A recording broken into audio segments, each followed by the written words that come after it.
Yo, what's good? It's Mastermind MMA, and you're tuned into the Combat Culture Podcast, formerly known as the Mastermind MMA Podcast. As most of you guys probably know, Mastermind MMA Podcast was a working title. Pretty much it's been a working title since the inception of it. But I was figuring out, when I come up with a name, I wasn't just going to rename it some shit just to rename it. So I'm like, when the name comes to me and I feel like that's what it is, I'm going to officially rename it. And it did. So Combat Culture is the name of the podcast. It's still the same shit. We're doing what we always do on the Mastermind MMA podcast, but it's just renamed. It's called Combat Culture. So it's going to carry on. So this is going to be episode 15, where I'm going to be talking about a lot of stuff. I've been gone for a little bit, so I'm going to be catching up on a lot of things.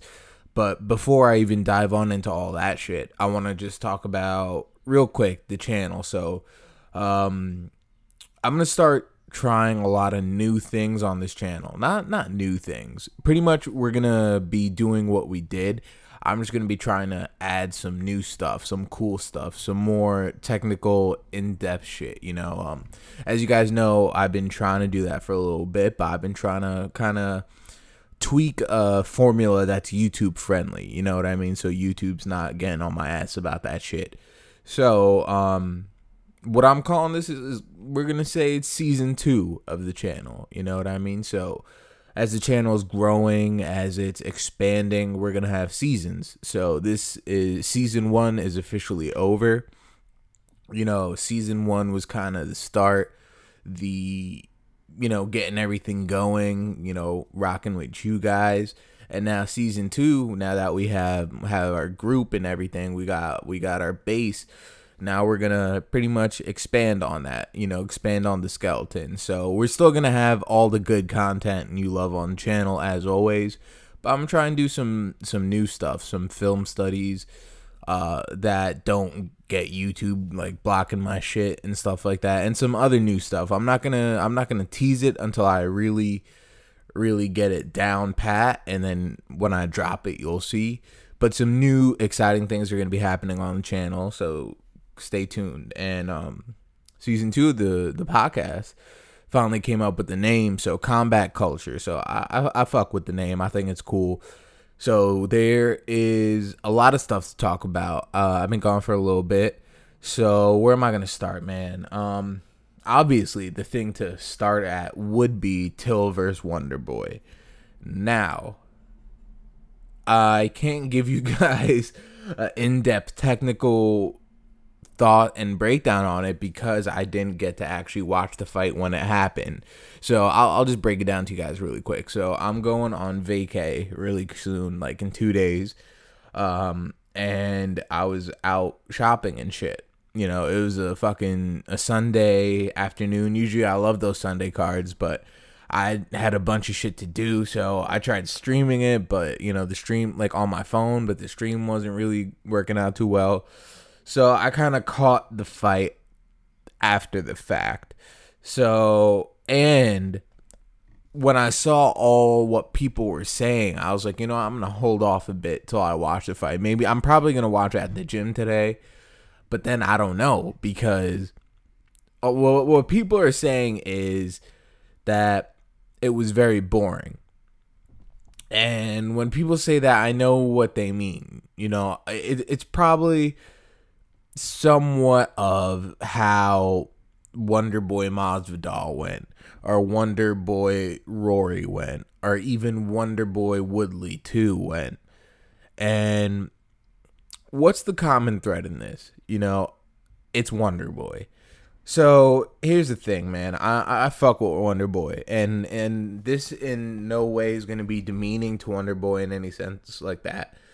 But when we first got Wonderboy, when Wonderboy first came into the UFC, he was a kickboxing prodigy, 57-0 undefeated pro kickboxing record. And the thing is, man, I think that Woodley fight changed him, and here's why. Not only did it change it, but I'm getting a little ahead of myself. Wonderboy by nature is a counter striker.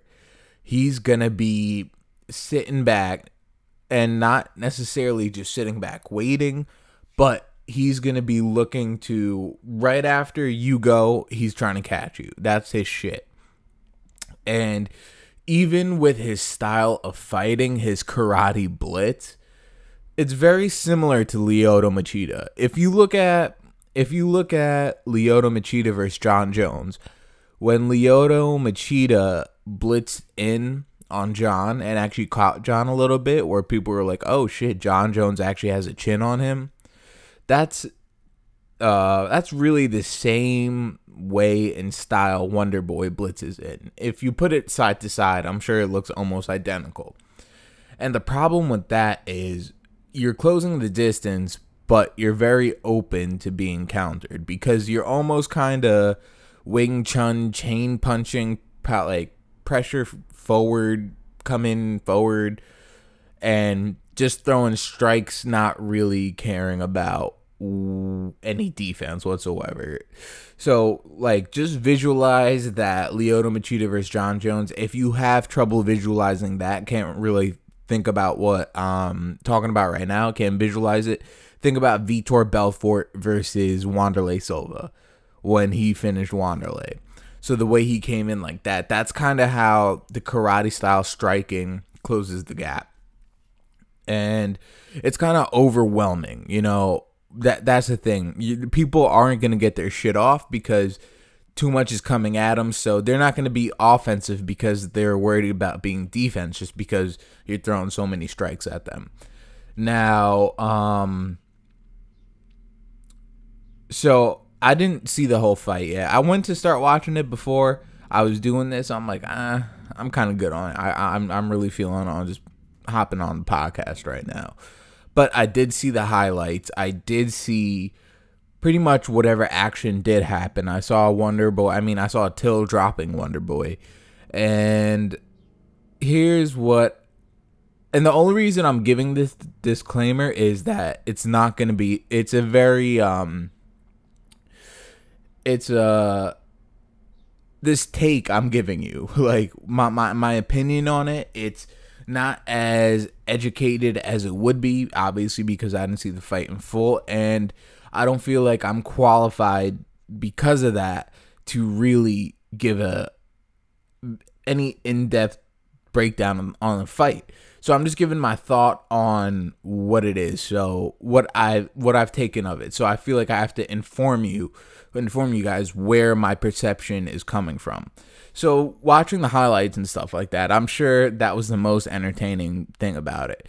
Because even when I watched the Wonderboy Masvidal fight live, right? And that wasn't too exciting as a fan.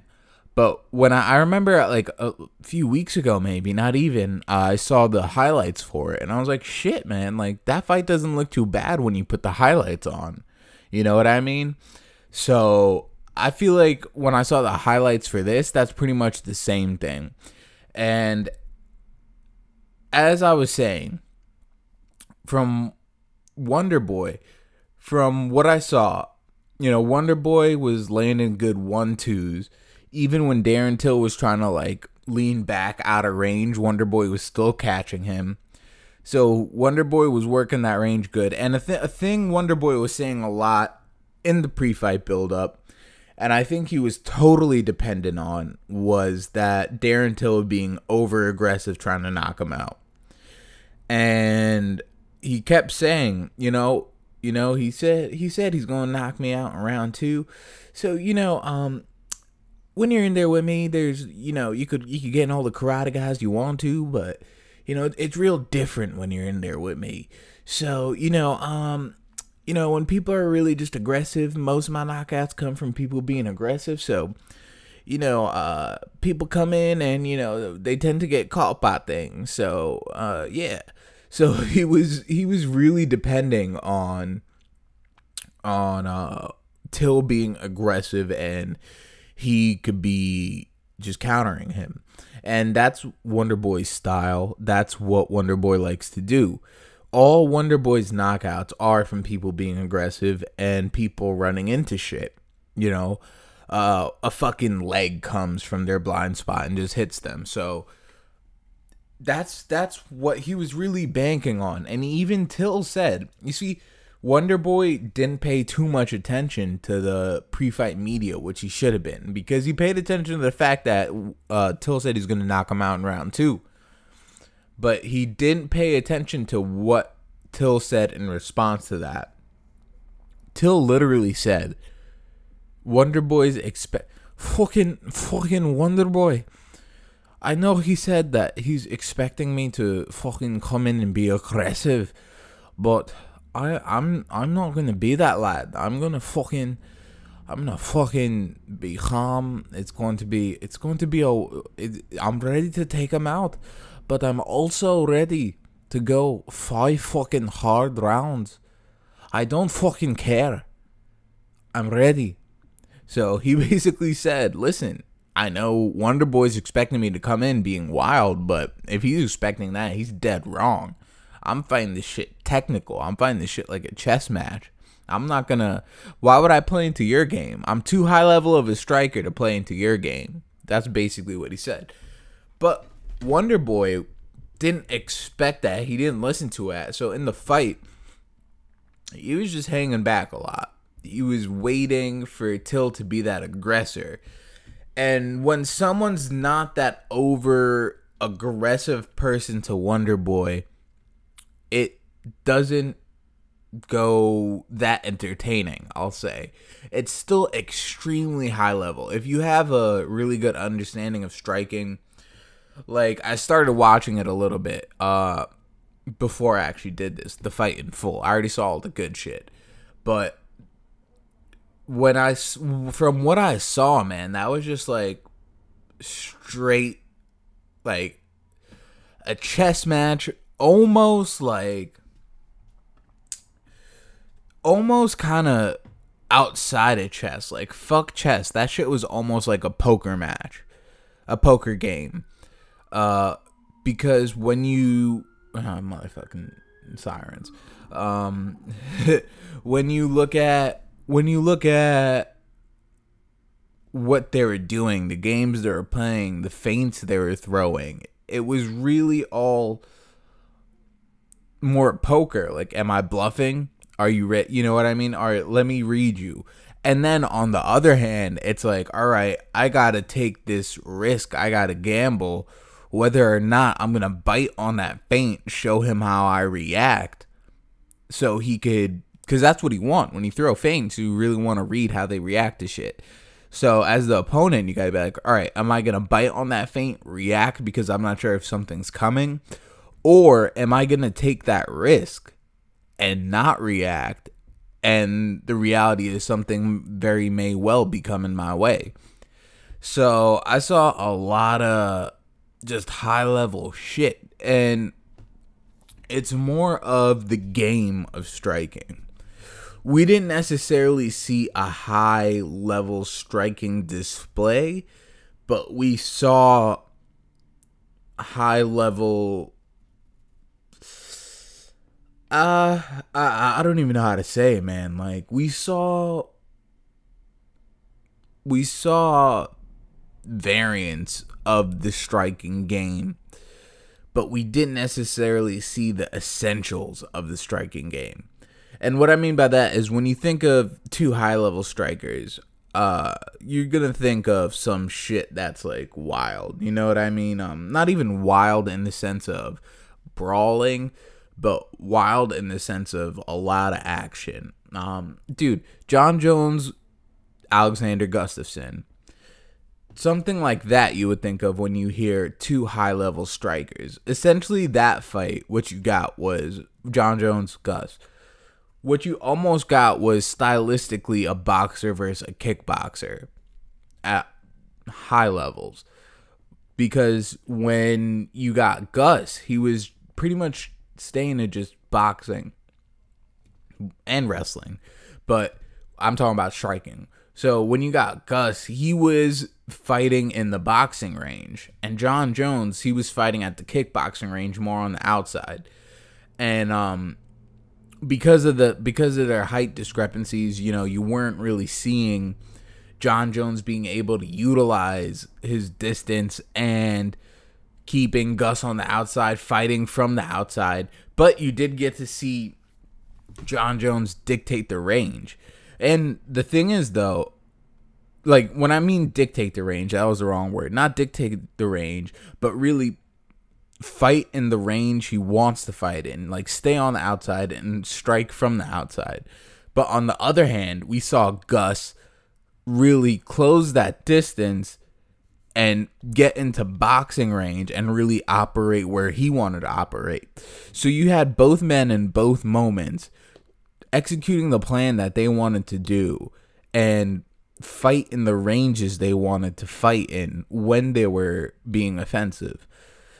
On this hand, on this fight, from what I saw, it seemed like you had more of the feeling out process and more of the mind games to it, and more of the feint. And when Wonderboy would land like a clean hard 1-2, you have Till being like, nope, that didn't fucking do shit, lad. So you have more of the mental game and the mental aspects of it. So that's literally what I mean when I say the essentials wasn't, like, we didn't see a display of striking essentials, meaning we didn't get to see the action. Like I said, Jones, Gus. But we saw kind of like more of the other side of the things. We saw the posturing. We saw the bluffs. Like, think of poker.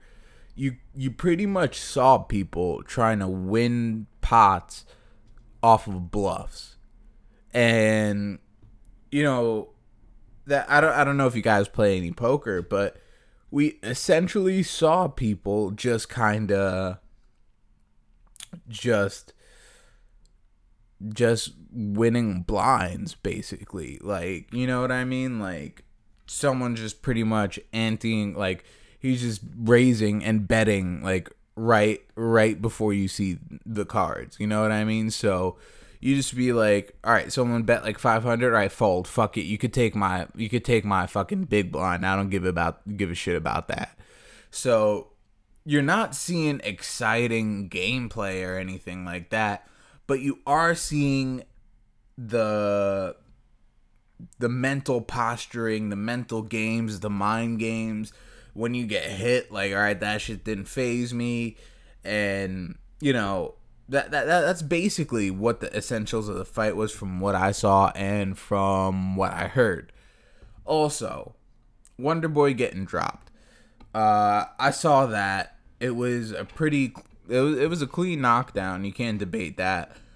But I don't know, man. It's like Wonderboy, he does have a chin on him because he recovers. No one's really taken him out clean ever in his career, his combat career, period. Kickboxing, his only loss, which wasn't a loss, it was more like a no contest because of an injury, was to Raymond Daniels, and that was with a knee injury.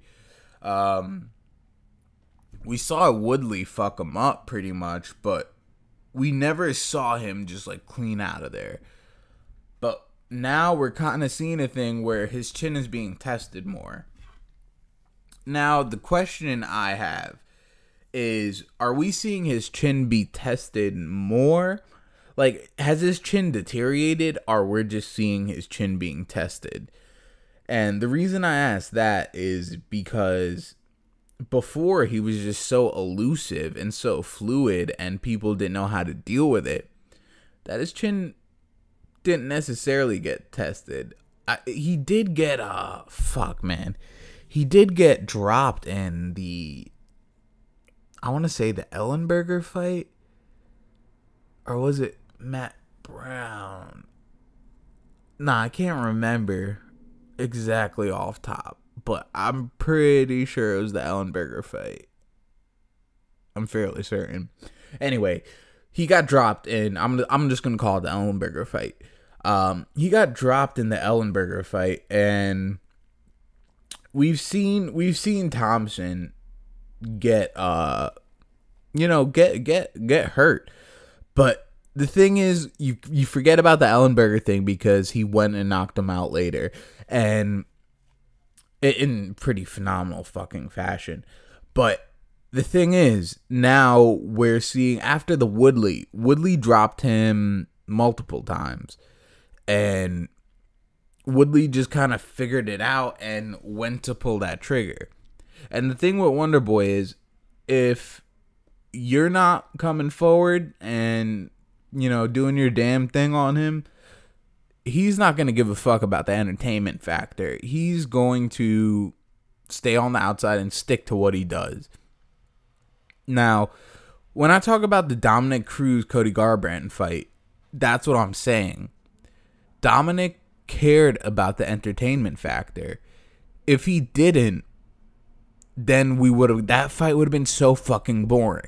If we got Dom sticking to his game plan because of how Cody was being, we would have got some shit worse than this. Because we would have got Dom just kind of false starting in and out, staying on the outside. Cody just hanging all the way on the outside, not doing much. So that fight wouldn't have been as good as it was. So that's the thing, man. It would have been some shit that was like a real technical chess match with not much action. Now, people are talking about the decision. They're saying that they think that Wonderboy won. A lot of people are saying that, Till winning is a robbery. Some people are saying that the fight was so even, you can't call it a robbery. And other people are saying, no, I think Till won. The minority. But I really can't have any opinions on it because I didn't see it live. I didn't watch it in its entirety, so I'm not going to speak on the decision. But we all know about UK judges. I'm not even saying anything, man, because it depends on what metric. All right, so according to a 10-point must system metric, I don't know, man. I could see how people would argue Till won. He got a knockdown. He was controlling the octagon and shit like that. But, it gets funky with UK judges, man. UK judges are completely biased. And I'm not saying Till didn't win or Till did win. I don't know. But I do know UK judges are biased, and as long as a UK fighter can make it to the end of a fight, they'll probably give him the decision. Now, I'm not saying that's the case for this or that. I'm just saying that's been the case for pretty much the whole history of fights in the UK. But the thing is, man, I haven't seen, off my memory, I can't think of too many fucking just blatant what the fuck robberies that UK gave a hometown decision to. I've seen fights where I thought people fucking lost, and I thought it was pretty clear people lost, but the UK judges gave it to them. And the fact is, you kind of are, if you really want to see it that way, you can make an argument for it. I haven't seen any just like blatant bullshit, but some of the scorecards are blatant bullshit. Like I don't even know, man. But the thing is, where does Wonderboy go from here? As long as Woodley has that belt, no one's going to want to see it. And the fact of the matter is, Wonderboy isn't letting go. He's not, I'm not going to say he's not letting go, man. Wonderboy's not doing, he's just counter-striking. He's just being a pure counter-striker and not much past that. And the thing is, if you're not gonna be that aggressive fighter and play into his style, you're not gonna be doing like much, honestly. You know what I mean? Like, Wonderboy's not gonna come forward and pressure forward and be the aggressive striker and getting those knockouts like he did. The reason he got those knockouts was being a counter striker. So it's not that Wonderboy change, it's the stylistic matchups and his opponents changed. Woodley kind of almost put out a blueprint. Not an exact blueprint you could follow, but something you could take the bare essentials from, strip it down to a skeleton, and apply it to yourself. So, I mean, I don't really see Steven getting back to, although a lot of, like, the vocal public is saying Wonderboy won, I don't see Wonderboy getting to another title shot, especially now with Woodley having a strap.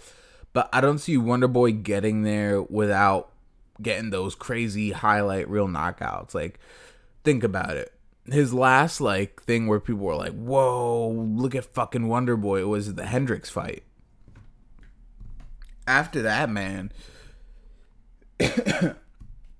you just get really technical after that. And not even technical striking, but that poker game shit.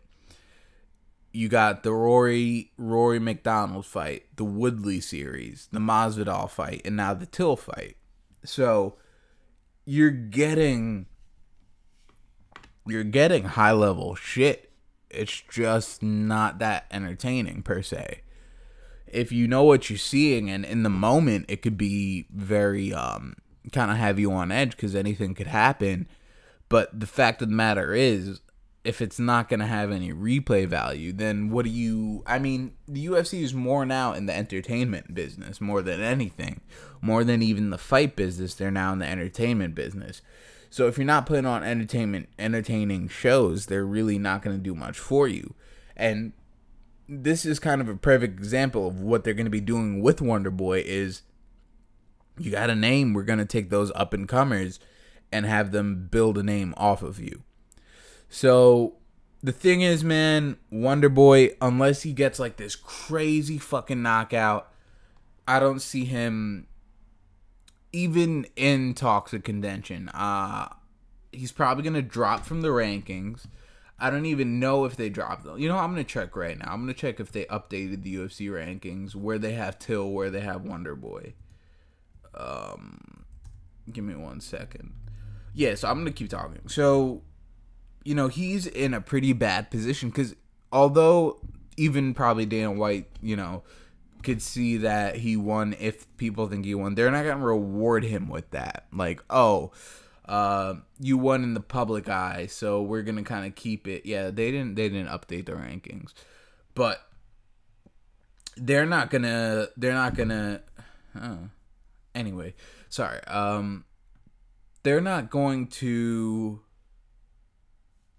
give him anything favorable to build him up. They're not going to give him any matchups with an aggressive guy so they could up his knockout highlights.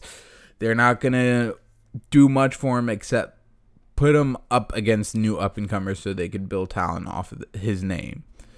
And essentially, man, when you look at Till's resume now it's got Cowboy and Wonderboy, you could almost argue that Till is, because he won that, you could argue that Till is now the number one contender.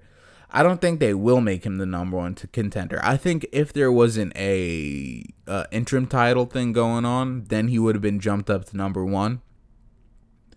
But the fact that you got RDA Colby for the interim, I feel like he's going to be there. They might jump Till up to 3 or 4 or get him in the top 5. They might even bump Kamaru out the top 5 and get Till as that number 5 spot. The thing is, man, I feel like that it wasn't what they expected. I think they kind of were not expected what they didn't hope for. I think that they wanted Till, if Till won, they wanted him to do what he did to Cowboy. And the fact that he didn't and had a fight like this, it's like, all right, you got Wonderboy in your name, but what does it really do to you for the fans after, especially after this long layoff? It almost kind of puts a bit of a damper on things. Not even necessarily a damper, but it really kind of almost drops the momentum a bit. You know, people were kind of expecting him to kind of go on a little bit of a McGregor-esque run where McGregor is just sleeping fools. And then when he got the title, he slept Aldo. And the only thing that really, really fucking dampened McGregor's run was Nate. I think even if McGregor fought Dos Anjos and he lost to Dos Anjos, he kind of had that built-in excuse that it wasn't at his weight class, which is what he had with Nate at 70. But the second Nate fight was debatable, but then the way he took care of Eddie, that kind of put him back to, where people just, he ran that back, what he lost, he won what he lost, and then he won another belt. So that kind of really put him back into that, rebuilding that momentum. Now this I feel like to the true MMA fans, this shows, all right, Till is really high level if he could go the distance with Wonderboy like that in a technical chess match, where people that go in that technical chess match, the only person to go to that technical chess match and win was the champ. So it shows Till is at an extremely high caliber level to those who are extremely competent in the sport, knowledgeable on the sport. But when it comes to like the casual fan, the people that are just kind of, oh, who's this kid? Let me YouTube his highlight reel. Wonderboy's not on his highlight reel. He might be with that knockdown, and credit to him for getting that knockdown. But we as true MMA fans know it. But to the people that don't really understand it to the level that we do, I don't think they see it, especially if they're writing that, oh, he could knock out anyone, trying to go to that left hand sleeps anyone kind of route. But I think I spoke on it in full, so I got my opinions out on that. So yeah, so Till Wonderboy, man, that's my thoughts on that from what I saw. I may speak on it later again after something, but yeah, that's where it is. Now, what I want to talk about really quick is Michael Bisping. He announced his retirement. Bisping, I think, had putting aside whatever my feelings on Bisping, where I'm gonna call him Bisping now for just for this time. He announced his retirement, and to go from winning the Ultimate Fighter, and competing on the Ultimate Fighter to coming in short notice, fighting for a belt that against the guy that already beat you, knocking him out. Retaining the belt, defending the belt in whatever fashion he defended it in, regardless of the fact that it was against a number 15 contender. But he defended the belt and, fought a legend, lost the belt to a legend, stepped up on short notice against Gastelum when he didn't have to, took that fight to save an event. There's not much you could say, and there's not much more he could do. So, I mean, the only thing he could do is kind of go out on a high note if he wanted to. Took a fight against someone that he knew he could wash and just leave on a win. But, his career, he reached the pinnacle.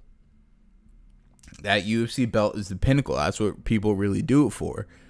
And he reached that. He achieved that. He has 2 UFC belts on his mantle at his crib. So, the one he won and the one he defended. So, when he looks back, reflects on his career, he could feel fulfillment because he has those belts. He's fairly well respected in the community, the MMA community. He's got a strong fan base. He's transitioning off into the podcast thing. He's got his UFC on Fox job.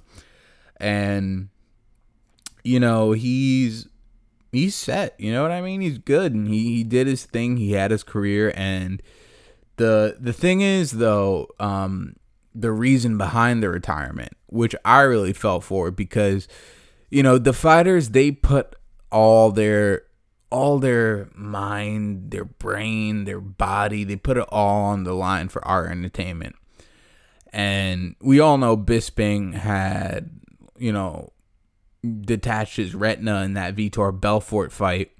Can't see out of his left eye.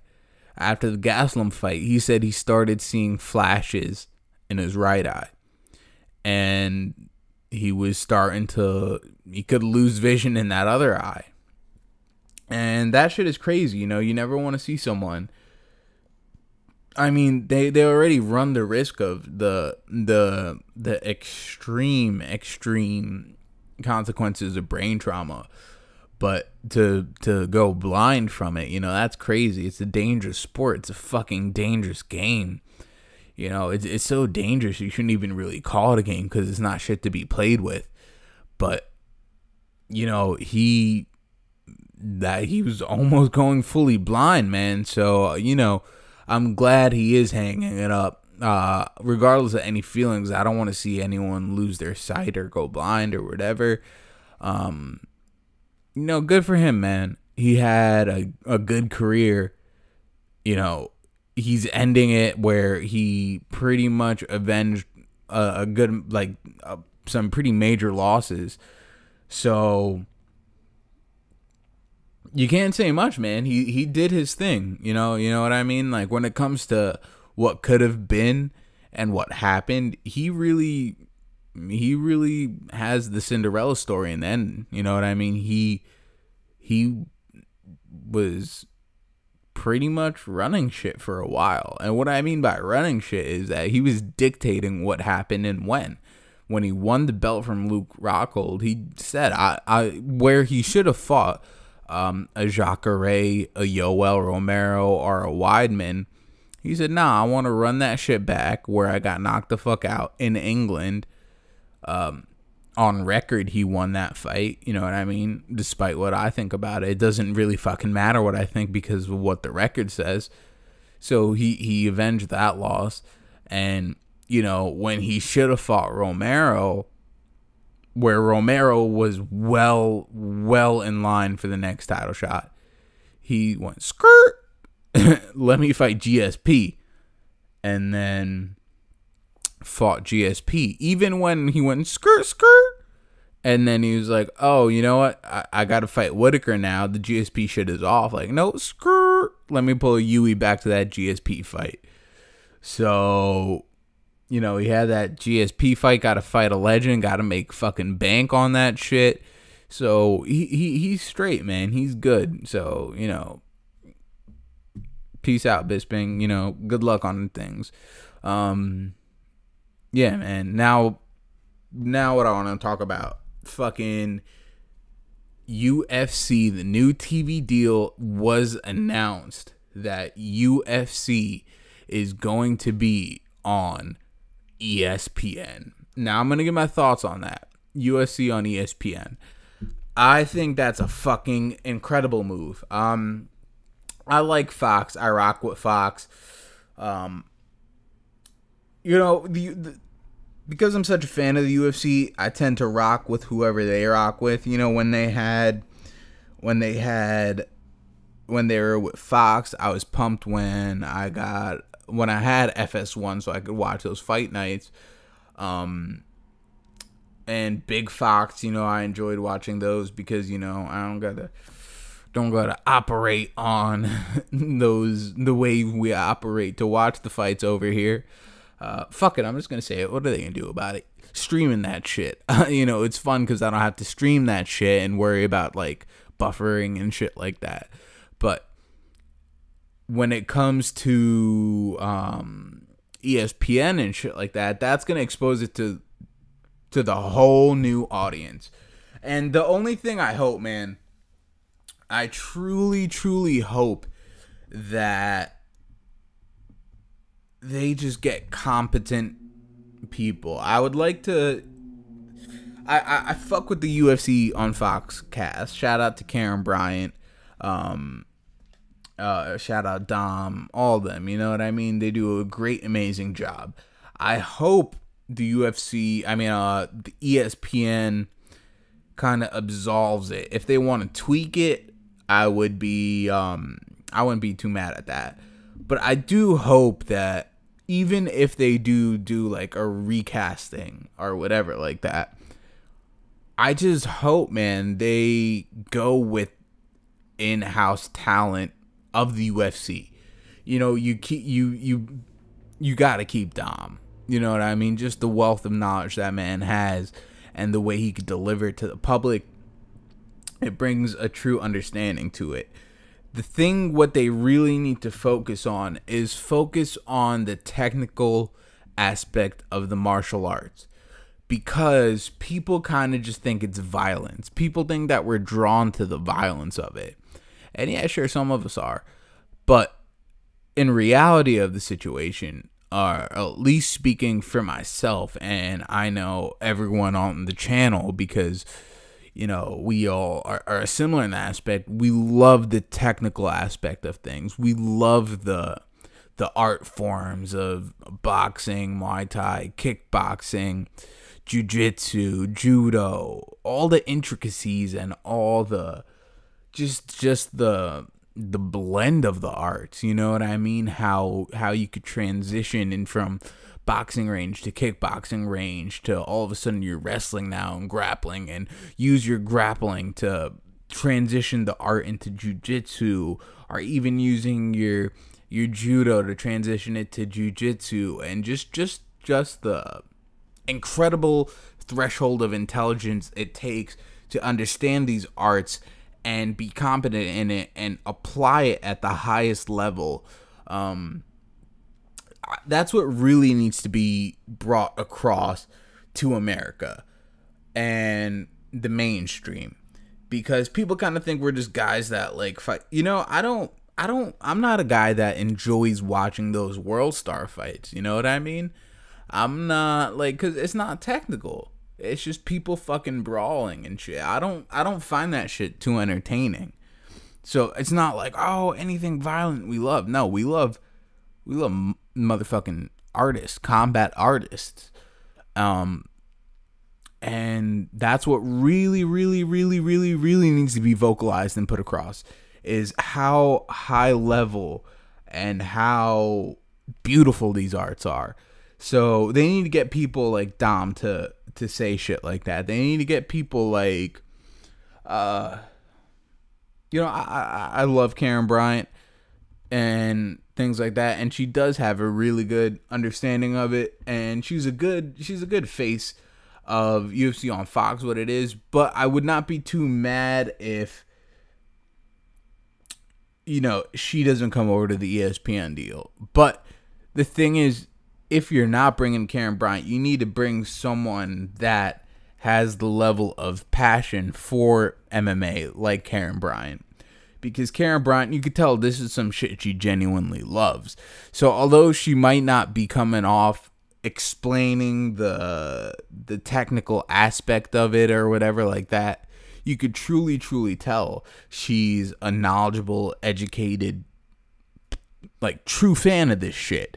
So you need to, if you're not bringing Karen over, you got to bring someone that has that in them. And you know, but what I do not want to see is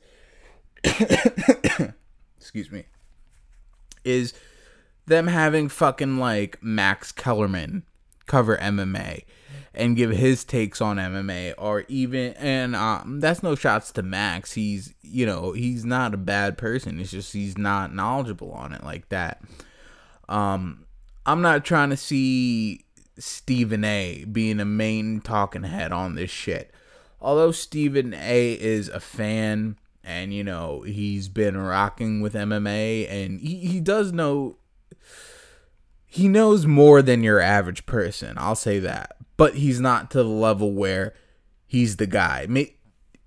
If you have Stephen A in with like a Dominic Cruz, that'd be some shit. You know what I mean? Because you have the educated technical person. And when I say Dominic Cruz, I'm not meaning Dom Cruz, that person, but someone that is eloquent and knowledgeable on it. A really good analyst. We'll just say that. A really good MMA analyst. And pair them up with a Stephen A or Max Kellerman, I wouldn't be too mad. But you can't have your MMA coverage done by First Take. I'm not trying to see Kerry Champion talking about MMA. I'm not trying to see anyone, not Mike Golick, no one. I'm not trying to see anyone on the ESPN staff being one of the main persons talking about MMA. Now, if they're integrated in with MMA people, I think that's the perfect formula, because you have the mainstream demographic, you know, the people that love basketball, football, baseball, and then that they'll be brought in by like a Stephen A. Golick or Kellerman, whatever like that. And then when you blend that in with the true MMA fan base that would come in from, you know, Dom, Eve Edwards, whoever, when you have a marriage of that, then you're going to be able to speak to the mainstream and give the mainstream a higher level of understanding. And once you do that, that's what could take the sport mainstream. This is very well the step that could bring the UFC to levels of baseball, basketball, football. Not to that high extent, but honestly, if they fucking do everything right, it could be.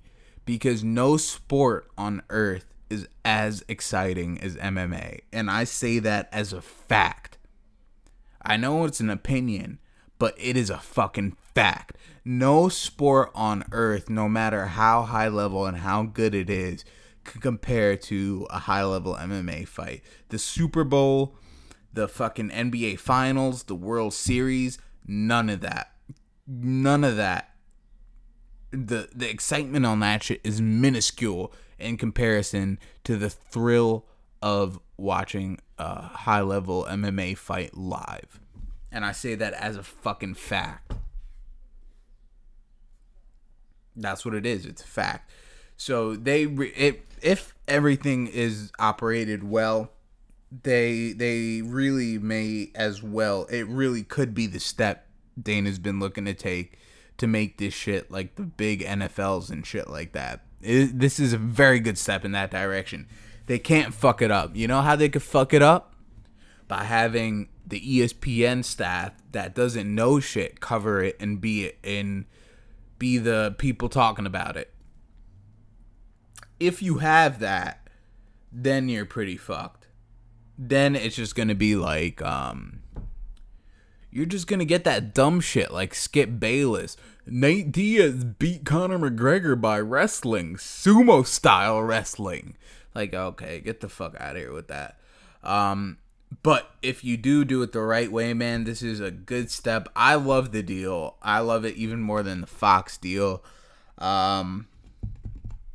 Even the ESPN Plus shit, man, $4.99, and I believe you're gonna have access to the whole fight library. If you do that, man, I legit might sign up for that shit. I did. I might. Because, you know, Fight Pass, when they were running that free trial, I was on that, and it was so dope. But it wasn't dope enough where they're going to get me to pay monthly, like $10 a month. But, you know, I'd rather take my time out and, like, scavenge the web for those fights rather than paying $10 a month for it. But $4.99, man, to have, like, all those fights at my fingertip, I might... That's reasonable. You know what I mean? For $5 a month, like, just make my life easier. That's pretty reasonable, man. I might do that shit. So if it's pretty much like the whole Fight Pass library on ESPN Plus, like, sign me the fuck up. I'm down with that. Yeah, man. What else, man? What else is there to talk about? Oh yeah, so the UFC cutting Yair Rodriguez. My thoughts on that. I think it's fucked up, to be quite honest with you. I heard, you know, there's a lot of discrepancies from what the UFC is what the UFC is trying to make the narrative than what's probably the truth. You know what I mean? I feel like it's just egos at the end of the day. Dana White is an egomaniac.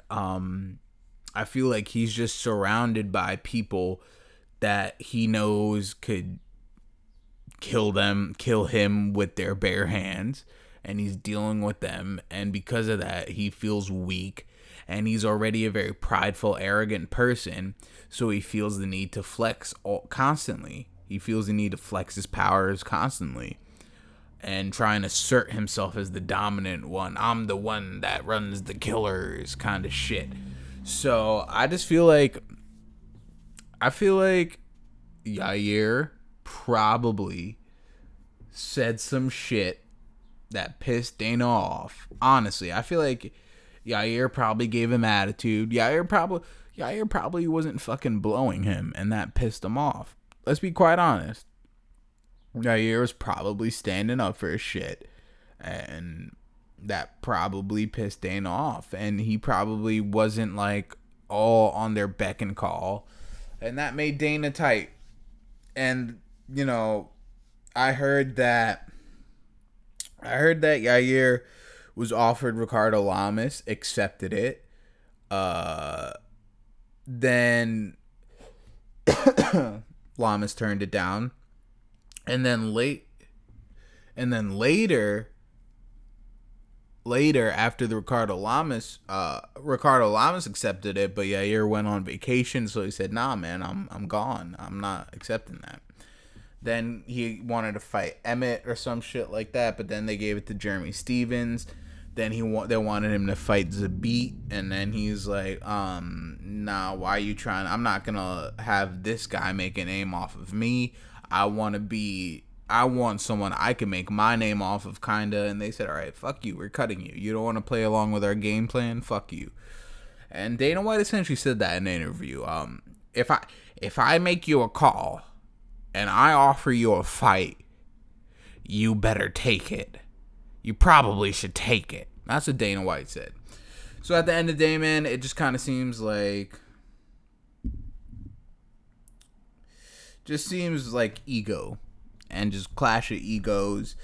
And, you know, Dana White's the boss. He had the upper hand and cut Yair. What I think is next for Yair, I feel like he should go to Bellator, or he should link up with Oscar De La Hoya. Oscar De La Hoya is trying to start his own shit, right? And the Chuck Liddell, Tito Ortiz 3 route is not the way to fucking go. But the way to go is a young, talented Mexican star on the come up was just cut from the UFC. So you already have that validation that he is UFC caliber. He did well in the UFC.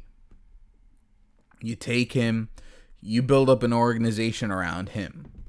You know, you could be the Combate of Mexico or Latin America. But I feel like Yair should not sign to Combate. Bellator obviously is the next best big thing. But I feel like Yair Rodriguez is at a point where he could be a fucking pioneer. And what I mean by that is that he could link up with Oscar, and he could kind of apply the boxing model in a sense of, like how Floyd is making that bread, how Anthony Joshua is making that bread with Eddie Hearn, shit like that. Yair could do that, where people are like, you know what, fuck just being in the UFC and kind of being treated like shit and really having no freedom, having to play their game. I could go. I'm the entertainment. I could go and I could really get my cut of the pie. He really could start. And he has the talent and the entertainment factor to be a star and really make that bread. I feel like that's the route they should go. I really feel like that's the route they should go. Even look at how Bellator is building up MVP, Michael Venom Page. They could do that with Yair, man. They could have an incredible highlight reel of him just fucking knocking out cans in incredible fashion. Build him up. And then you know, then you might have cross-promotional fights. Then Yair with his own shit, you know, Rodriguez Promotions, or even under Oscar De La Hoya, fucking Golden Boy MMA. So you have Yair, the face of Golden Boy MMA, cross promoting with Bellator or Ryzen, fighting someone there. You know what I mean? Like fucking, Yair Rodriguez versus Patricky Pitbull, or whoever's the featherweight Pitbull brother. That's what I'm saying, man. He really is at a point where he could change the game. He's young enough. He could be something giant in MMA and really set a new model for fighters. It's all just how he goes from here. It's really all what he does from here. That's pretty much my take on it. He really could make some serious fucking moves. Oh, okay. So the next thing I wanted to talk about was Gegard Mousassi. He is now the Bellator champ. Gegard Mousassi won the belt from Rafael Carvalho, or whatever his name is. So he finally has some new hardware to add to his collection. A Strikeforce champ, a Bellator champ. And now they're posturing for a super fight with Rory Macdonald. The 170 champ versus the 185 champ. Bellator, like I said, man, Strikeforce 2.0. It's strongly going towards that Strikeforce 2.0 direction. It went from being the guy that tries to be like the fifth dick in a train, where he just gets the leftover after a chick been run through that same night, to now actually bagging some fine chicks. Bellator is starting to bag some fine chicks, man, like with integrity. Bellator is making super fights that really can be categorized as a super fight. Their heavyweight tournament is actually working out pretty well, the way the brackets ended up, and who could end up being the heavyweight champ is fairly legit. You got Bader's the light heavyweight champ, could possibly be a 2-weight world champion. You got them making names and building people up, rather than just trying to suck the clout of people that were done and washed up. No more the Hoist Gracie, Ken Shamrock 15 fights anymore. You know what I mean? No more Chuck Liddell, Tito Ortiz 7. They're way going away from that and actually making interesting fights with high-level martial artists that have their own name and building them up higher. So Scott Coker's doing his damn thing. He's turning this shit to Strikeforce 2.0. I wouldn't be surprised if Rockhold loses to Gus, and whenever Rockhold hits negotiations, I really see him heading to Bellator if he wants. If UFC's not paying him what he wants, he's gonna go work with Coker. I see a lot of people from Strikeforce that worked with Coker that have a good relationship with Coker having no problem going over there. Money's better. The guy that runs the shit is better. The only thing is you're not held within that prestige. But at the end of the day, man, if you're getting that prestige but you're not getting that check, it doesn't really count for much. You know what I mean? I shouldn't say it does count, but it's just like, that prestige isn't gonna pay for your children and put food on your table. So, and especially you're kind of getting dogged out in the UFC. You're kind of almost getting pimped. Like, if you're not on a Conor McGregor level, you're just getting pimped. So you actually have a relationship where it's both mutually beneficial towards both parties. And, congrats to Gegard, man, doing his thing. And then on top of that, you had a legit title fight on there, and then you put a star you're trying to build up, MVP, on display. So now their tactics and fan building and name building is actually increasing. So I mean, Bellator is pretty much like almost officially Strikeforce 2.0. Once they get a little more high-level talent, that shit is Strikeforce. And once they get that level of high-level talent coming over, then that's not going to stop the really, really high-level talent from moving over. So, that's my thoughts on this shit. And that's what I think, man. I think Bellator is coming up really well. Even if Bellator gets a Yair, man, that's a win for them. Yair could do that shit too. That's a giant win for them. And yeah, man, I feel like that's all I gotta say for now. Combat Culture, you already know. Combat Culture, episode 15. Going on is what fight is this week, man? I don't know. I'm gonna be on vacation for almost like 2 weeks, so I'll see you guys when I come back, and we'll be chopping it up about more shit when I'm back from vacay. You already know it's Mastermind MMA.